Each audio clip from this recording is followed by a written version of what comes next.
Magandang araw, mga ka-horror. Nandito na naman tayo sa ating top 5 videos. Kung bago ka pa lang sa channel namin at kung hanap mo ang ganitong klase ng mga kwento, ay pindutin mo na ang subscribe button sa baba. I-click mo na rin ang notification bell para palagi kang updated sa mga bagong upload namin na video. Tamad ka na ba sa trabaho mo? Plano mo bang maghanap ng bagong trabaho na hindi nakakainip? Tara, at sabay-sabay nating panoorin ang video na ito. Dito ay tatalakayin natin ang 5 kakaibang trabaho sa buong mundo. Number 5. Boyfriend for rent. Sa bansang Japan, kung wala kang boyfriend, ay wala kang dapat ipag-alala. Lalo na kung mapera ka. Dahil dito, ay pwede kang magrenta ng instant boyfriend sa presyong kayang-kaya. At kung matipuhan mo o magkapalagayan kayo ng loob ng mapili mo, ay pwede mo na din itong bilhin. Parang bumibili ka lang ng candy, diba? Number 4. Train wrestler. Alam mo ba na sa bansang Japan ay may trabaho na tinatawag na train wrestler? Oo, tama kayo sa nadinig nyo. Sobra din kasing siksikan ng tao ang mga train sa Japan.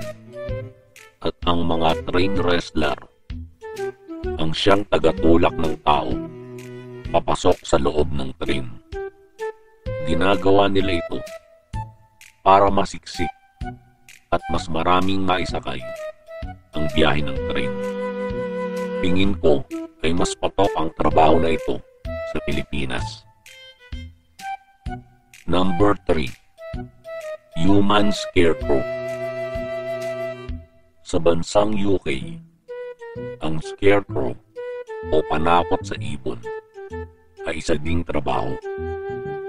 Ito ay kadalasang ginagamit para maitaboy ang mga ibon.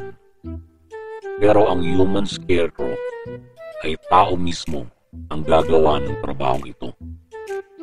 Mas mabisa daw kasing naitataboy ang mga ibon kapag totoong tao ang gagamiting scarecrow. Number 2. Pet food taster.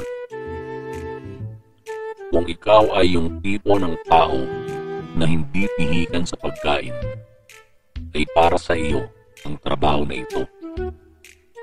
Dito ay titikman mo lang naman ang mga bagong produkto na pagkain ng mga alagang hayop para malaman kung masarap ba ito o hindi. Number 1. Professional mourners. Ang trabaho naman na ito ay yung mga taong taga-iyak kapag may libing. Binabayaran ang mga ito para lang umiyak. At syempre, kapag mas malakas ang iyak, ay may bonus ka.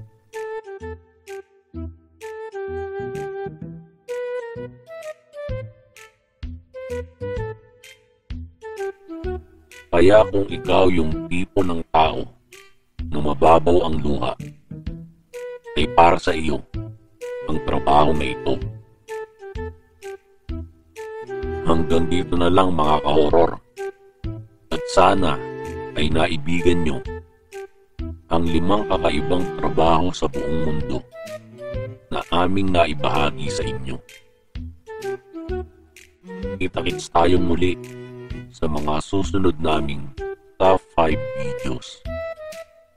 Maraming salamat po.